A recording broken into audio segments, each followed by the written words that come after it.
Neuf Reines est un film du réalisateur argentin Fabio Bielinski, sorti en 2001.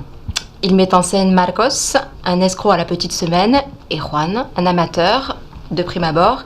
qui tire d'un mauvais pas et prend avec lui comme associé le temps d'une journée. Après quelques petites combines, et par le biais de Marcos, dont la sœur travaille dans un grand hôtel de Buenos Aires, ils sont amenés à tenter de vendre une fausse planche de timbre, la fameuse collection des Neuf Reines, à un richissime collectionneur espagnol. Tout au long du film, Marcos et Juan jouent au jeu du chat et à la souris, et le dénouement est un véritable coup de théâtre, car le véritable maître du jeu n'est pas celui qu'on croit.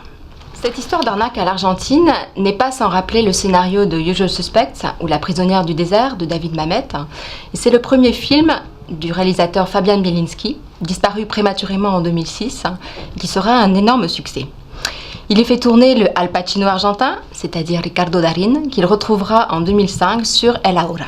Dans ce polar très bien ficelé, le spectateur est tenu en haleine jusqu'au bout, et la dualité des personnages, leur duperie picaresque, nous emmène dans une histoire où les jeux de miroir sont omniprésents. Parallèlement, Bielinski nous offre à voir une allégorie de la crise économique argentine qui éclate en 2001 au moment de la sortie du film.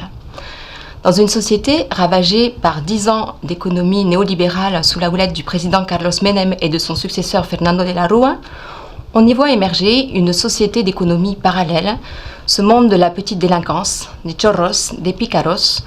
qui survivent comme ils peuvent, dans une société où plus rien n'est légitime, où la justice a perdu la face et où vérité et mensonge se confondent. Par petites touches, Fabian Bielinski dévoile ce grand gaspillage qui débouchera sur la paupérisation des classes moyennes et la faillite des banques, entre autres choses, tout en conservant un regard cynique et distancié, le tout joué sur une partition magistralement conçue. Le film sera présenté dans le cadre du Ciné-Club de l'UPPA ce jeudi 13 mars à 14 h et sera suivi d'une discussion que j'animerai